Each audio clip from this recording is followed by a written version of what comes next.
नमस्कार दोस्तों, स्वागत है आपका अपने चैनल कीज टू सक्सेस में। आज हम एमपीपीएससी मेंस के लिए पेपर 3 का टॉपिक है जो पर्यावरण, उसके लिए जो बुक आई है महावीर की मेंस को लेकर के, उस बुक का रिव्यू कर लेंगे। ठीक है, तो बुक आपको फ्लिपकार्ट के माध्यम से भी मिल सकती है, और यदि बैतूल में आप लोग रहते हैं तो बैतूल में आपको कहाँ से मिल जाएगी? भगवान बुक स्टोर से मिल जाएगी। ठीक है, जो कि कहाँ पर है? कोठी बाजार में है और लिंक रोड पर भी है। तो चलिए आज का वीडियो शुरू करते हैं और इस बुक का रिव्यू कर लेते हैं कि बुक आप लोग के लिए कैसी है। ठीक है, तो ये बुक का फ्रंट पेज, तो ये बुक ऐसी दिखती है, देख लीजिए एक बार। ठीक है, महावीर की है और आज ही ली है जाकर। तो इसका इंडेक्स देख लीजिए। इंडेक्स पीपीएससी मेंस का जो 2020 का न्यू सिलेबस है उसके अकॉर्डिंग बनाई गई है, टू द पॉइंट है, ज़्यादा बड़ी भी नहीं है। टोटल पेजेस देख लीजिए, इसमें कितने हैं? 160 पेजेस है। ठीक है, 160 पेज में जो पर्यावरण संबंधित जितने भी क्वेश्चन बनेंगे वो सब कवर हो जाएंगे इसमें। तो पर्यावरण है, पर्यावरण से संबंधित जो भी तथ्य है और उससे संबंधित जो भी प्रश्नोत्तर श्रृंखला है, जैसे 5 मार्क का, 3 मार्क का, 11 मार्क का, सभी इन्होंने बताया। उसके बाद ये है कि पूरे टॉपिक आपको मेंस के ही मिल जाएंगे। ठीक है, मानव गतिविधियों का पर्यावरण पर प्रभाव, पर्यावरण नैतिकता एवं मूल्य, पर्यावरण प्रदूषण, जैव विविधता। ठीक है, जो परीक्षा मंथन की पर्यावरण की आती है बुक, वो तो पर्यावरण के लिए अच्छी है, लेकिन वो प्रीलिम्स के लिए अच्छी है। परीक्षा मंथन की जो बुक है वो आप प्रीलिम्स के लिए ले सकते हैं और मेंस के लिए आप इसको ले सकते हैं। जलवायु परिवर्तन, पर्यावरण समस्या, चुनौतियाँ, पर्यावरण क्षरण। तो पर्यावरण क्षरण हो रहा है तो किस वजह से हो रहा है, उसके उपाय क्या है, सरकार क्या योजनाएं चला रही है, वो सब आपको इसमें मिल जाएगा। पर्यावरण शिक्षा, जिसमें सार्वजनिक जन जागरूकता के कार्यक्रम, पर्यावरण शिक्षा एवं उसका स्वास्थ्य एवं सुरक्षा से संबंध, ये भी हो गया टॉपिक। ठीक है, पर्यावरण अनुकूल प्रौद्योगिकी, ऊर्जा संरक्षण। इसका नेक्स्ट टॉपिक क्या है? इसका पर्यावरण संरक्षण के संवैधानिक प्रावधान क्या है भारतीय संविधान में, सतत या पोषणीय विकास क्या है, एसडीजी एमडीजी क्या है, पर्यावरण प्रभाव आकलन। तो पर्यावरण का जो प्रभाव, पर्यावरण पर जो प्रभाव पड़ रहा है, दुष्प्रभाव पड़ रहा है, उसको आकलन कैसे किया जाएगा, ये सब इसके बारे में बताया गया। तो एक यूनिट के बारे में देख लेते हैं कि यूनिट में कैसे क्या क्या कंटेंट दिए गए हैं। जैसे पहली यूनिट देख लेते हैं पर्यावरण। ठीक है, तो पर्यावरण के बारे में, उसके पर्यावरण का उद्भव कैसे हुआ है, उसकी परिभाषा किसने किसने दी है, उसके बारे में बताया। जैसे जो प्रॉपर टेक्निक होती है बुक वालों की, वैसे ही अच्छे राइटर के हिसाब से कि पहले पर्यावरण क्या होता है उस शब्द को बता दिया, फिर उसके बाद उसकी परिभाषा दे दी। 2-3 राइटर के हिसाब से J S. Ross, Douglas Holland, Herskovits, doctor Davis, इनके हिसाब से जो भी पर्यावरण की परिभाषा बनती है वो बता दी गई। तो इसमें कम से कम 8 से 10 लोगों ने जो भाषा, जो पर्यावरण की परिभाषा दी है वो बता दिया। ठीक है, इसका क्या है कि पर्यावरण का स्वरूप बता दिया, भीतरी बाहरी पर्यावरण का स्वरूप क्या है। ठीक है, उसके बाद क्या है, पर्यावरण के घटक बता दिए, जैविक घटक, अजैविक घटक। ठीक, तो कई बार क्या क्वेश्चन बनता है कि भाई प्रकाश, वर्षण, तापमान, दाब, आर्द्रता, जल, ये किस प्रकार के घटक है, जैविक जैविक है या अजैविक घटक है पर्यावरण के, आप बताना है, ऑप्शन में दे देंगे तो फिर दिक्कत हो जाती है। तो थोड़ा डिटेल में पढ़ना है प्रीलिम्स को लेकर के, क्योंकि प्रीलिम्स में आपको पता है कि थोड़ा कॉन्सेप्चुअल पूछने लगा है। तो कॉन्सेप्ट अगर आपके क्लियर होंगे तो आराम से आप लोग इसको निकाल लेंगे पेपर को, अन्यथा क्या होगा कि आप फिर 60-65 क्वेश्चन पर रह जाएंगे और दिक्कत हो जाएगी।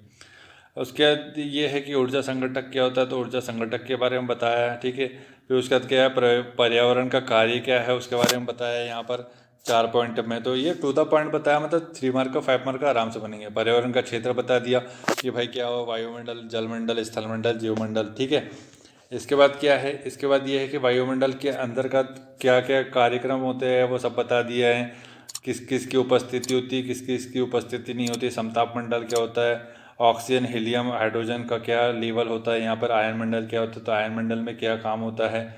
ठीक है, वायुमंडल, जलमंडल, तो सभी मंडलों के बारे में अच्छे से समझाया। फिर उसके बाद क्या है, पर्यावरण की यहाँ विशेषताएं मिल जाती है कि भाई पर्यावरण की विशेषता बताएं। ठीक है, तो पर्यावरण की विशेषता में 6 पॉइंट यहाँ पे दिया, मतलब जो 5 मार्कर है उसमें तो आपको 5 ही पॉइंट लिखना है, तो यहाँ 5 पॉइंट आप सफिशिएंट आराम से निकाल लेंगे। ठीक है, इसके बाद देखिए पर्यावरण के प्रकार हो गए, सांस्कृतिक पर्यावरण क्या होता है, मनोवैज्ञानिक पर्यावरण क्या होता है, पर्यावरण का अध्ययन क्षेत्र क्या है, ये सब अच्छे से बताया। मतलब एक भी टॉपिक नहीं छोड़ा है, सभी अच्छे से बताया और हाईलाइट करके बताया, टू द पॉइंट तरीके से बताया, जो कि दिक्कत नहीं करेगा आपको, आराम से आप लोग बना सकते हैं। पर्यावरण का महत्व, और आप लोग ये ना सोचें कि ये कोई स्पॉन्सर्ड वीडियो नहीं है, बस ये है कि जो बुक हमें अच्छी मिलती है और अच्छी लगती है तो वो हम आप लोग के लिए ला लेते हैं और उसका वीडियो बना देते हैं। ठीक है, पर्यावरण से संबंधित सिद्धांत, तो ये आपको कोई बुक में मिलेगा नहीं। जैसे परीक्षा मंथन की जो बुक है उसमें इससे संबंधित सिद्धांत दिए नहीं है। तो लिविंग का न्यूनतम का नियम क्या होता है, ठीक है। उसके बाद क्या है इसमें, ब्लैकमैन का नियम क्या होता है, सेल्फोर्ड का सहनशीलता का नियम क्या होता है। तो ये सब नियम दिए गए हैं। तो अब जब इन्होंने सिलेबस में ही डाल दिया है पर्यावरण के सिद्धांत, तो फिर आपको पता होना चाहिए और फिर उसको याद भी करना है, डायग्राम भी बनाना है, जिससे कि क्या हो कि 5 मार्क का 11 मार्कर में अगर पूछ ले तो आपको अच्छे से अच्छे नंबर चाहिए ना। अब जैसे 5 मार्कर है तो इसमें अगर आप 3 3.5 नंबर भी ला लेते हैं तो क्या है कि आपका बहुत अच्छा स्कोर माना जाएगा। और जैसे 11 मार्कर है, 11 मार्कर में अगर आप 8 9 नंबर भी ला रहे हैं तो बहुत अच्छे स्कोर है, ठीक है। उस हिसाब से आपका टोटल अच्छा हो जाएगा। जैसे कि अगर 800 प्लस अगर हो रहा है टोटल तो फिर आपको अच्छी पोस्ट मिल जाएगी। तो आपको अच्छा कंटेंट पढ़ना पड़ेगा और अच्छे कंटेंट से नोट्स बनाना पड़ेगा। जितना अच्छा कंटेंट होगा, जितने अच्छे नोट्स होंगे, उतना अच्छा आंसर आएगा। और जितना अच्छा आंसर आएगा उतना अच्छा कॉपी चेक होगी, और जब कॉपी चेक होगी तो अच्छे मार्क्स मिलेंगे, और अच्छे मार्क्स मिलेंगे तो जो आपका टोटल बनेगा वो 800 प्लस बनेगा। और जो पोस्ट मिलेगी वो डीएसपी से लेकर के डीसी तक मिल सकती है आपको, ठीक है। तो यही एक तरीका है इसका। इसके बाद ये कि आर्थिक पर्यावरण क्या होता है, सांस्कृतिक पर्यावरण क्या होता है। मुझे देख करके बुक तो बहुत अच्छी लगी, आप लोग भी देख लीजिए एक बार, ठीक है। बुक आपको अच्छी लगती है तो ले लीजिए, कोई ज़बरदस्ती तो है नहीं, लेकिन आप लोग देख सकते हैं कि बुक में क्या क्या कंटेंट मिल रहा है। फिर क्या होता है कि आप लोग भटकते रहते हैं कि पर्यावरण के लिए कौन सी बुक्स लें। अब राइटर तो बहुत सारे हैं कि निर्माण है, महावीर है, पुणेकर है, उपकार है, तो किसके किसके लिए।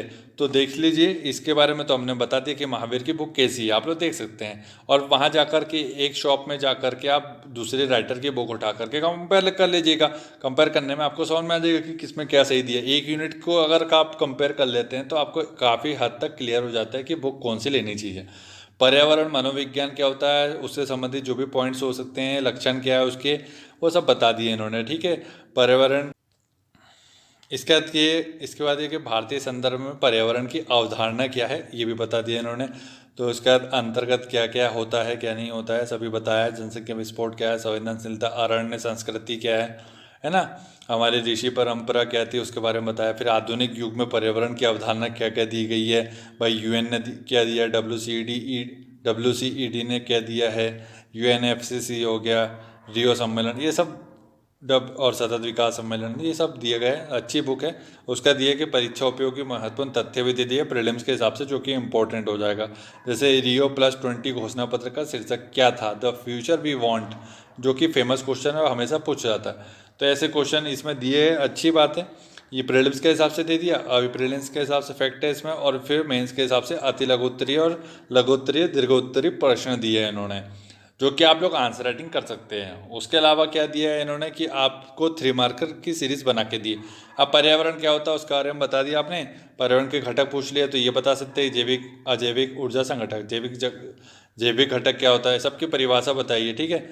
इसका नीचे क्या है, फिर वही मिलेगा आपको कि सबके 3 मार्कर के हिसाब से आपको यहाँ पर मिल जाएगा कि सांस्कृतिक पर्यावरण क्या होता है। अब इसके ऊपर पूछ लेगा तो आप लोग अगर कहीं पढ़ने को में नहीं आया तो फिर लिख नहीं पाएंगे आप। बात यही है कि जो भी चीज़ पूछ रहा है वो एग्ज़ाम में, अगर उसको आपने कभी पढ़ा है और दिमाग में उसके बारे में कभी सोचा है, विचार चिंतन मनन किया है, तो आराम से आप उसके बारे में थोड़ा बहुत तो लिख ही लेंगे, ठीक है। पर्यावरण की विशेषताएं फिर बता दी गई इसमें, ठीक है। उसके बाद क्या कि अति लघुत्तरीय प्रश्न जो लघुत्तरीय 3 मार्कर बन सकते हैं उसके बारे में इन्होंने बता दिया कि भाई 3 मार्कर ये बन सकते हैं इस यूनिट से। तो आप लोग जब प्रैक्टिस करेंगे, अब किसी की टेस्ट सीरीज नहीं लेना है आपको। जैसे मान लीजिए कि टेस्ट सीरीज कितने की आती है, 3,500 कम से कम आती है, 3,000 से 3,500। अब किसी को अगर टेस्ट सीरीज नहीं लेना है, उसका सफिशिएंट टाइम है, और अगर वो चाहता है कि भाई प्रीलिम्स प्लस मेंस की तैयारी करें और उसके नोट्स ऑलरेडी कंप्लीट है, तो प्रीलिम्स का तो वो कम से कम 4 से 5 घंटा प्रीलिम्स पढ़े और 2 से 3 घंटा आप मेंस पढ़ करके 1 घंटा आप आंसर राइटिंग कर सकते हैं। तो इसी प्रकार आप कम से कम दिन में 10 से 11 घंटा पढ़ सकते हैं। तो इतना घंटा अगर पढ़ते हैं तो सफिशिएंट है और दोनों चीज़ कवर हो जाती है, प्री प्लस मेंस, ठीक है। तो अब यहाँ पर क्वेश्चन मिल जाएंगे, किसी से क्वेश्चन मांगने की जरूरत नहीं है, यहाँ से क्वेश्चन देखिए और आप आंसर लगाइए। अब लघुत्तरीय प्रश्न बता दिए इसने कि देख लीजिए यहाँ पे लघुत्तरीय प्रश्न है, निबंधात्मक प्रश्न भी दिया है उसने, ठीक है। तो इसके ऊपर निबंध के फॉर्म में आपको लिखना पड़ेगा, सचित्र वर्णन कीजिए, ठीक। फिर उसके बाद क्या है कि मानव गतिविधियों का पर्यावरण पर प्रभाव, ये सेकंड यूनिट है। ओवरऑल कहा जाएगा तो ये बुक बहुत अच्छी है, बुक ले सकते हैं आप लोग, इससे नोट्स भी बना सकते हैं। अब मैंने तो बुक ले ली है, आप लोग भी ले सकते हैं अगर लेना चाहते हैं तो, आप लोग कमेंट बॉक्स में कमेंट करके बताइएगा बुक का रिव्यू कैसा लगा। अगर कोई और बुक का नाम आप लोग सजेस्ट करना चाहते हैं तो बता दीजिएगा, उस बुक को भी हम सजेस्ट कर देंगे, ठीक है। तो अगर आप लोग बैतूल से डिस्ट्रिक्ट से हैं, बैतूल से, तो आप लोग यहाँ पर फ्लैश हो जाएगा फ़ोटो, इस फ़ोटो को देख लीजिएगा कि आपको कहाँ पर जाना है बैतूल में और उसका एड्रेस क्या है, ठीक है। तो आप वहाँ से भी ले सकते हैं, जैसे भगवान बुक स्टोर है उससे ले लीजिएगा। वीडियो को लाइक और शेयर करना ना भूलें और चैनल को सब्सक्राइब कर लीजिएगा। अगर आप यहाँ पर नए हैं तो बेल आइकन को दबाना बिल्कुल ना भूलें, क्योंकि आपको पता है कि बेल आइकन दबाने से ही आपको पल पल के नोटिफिकेशन मिल पाएंगे, ठीक है। Thank you so much for watching.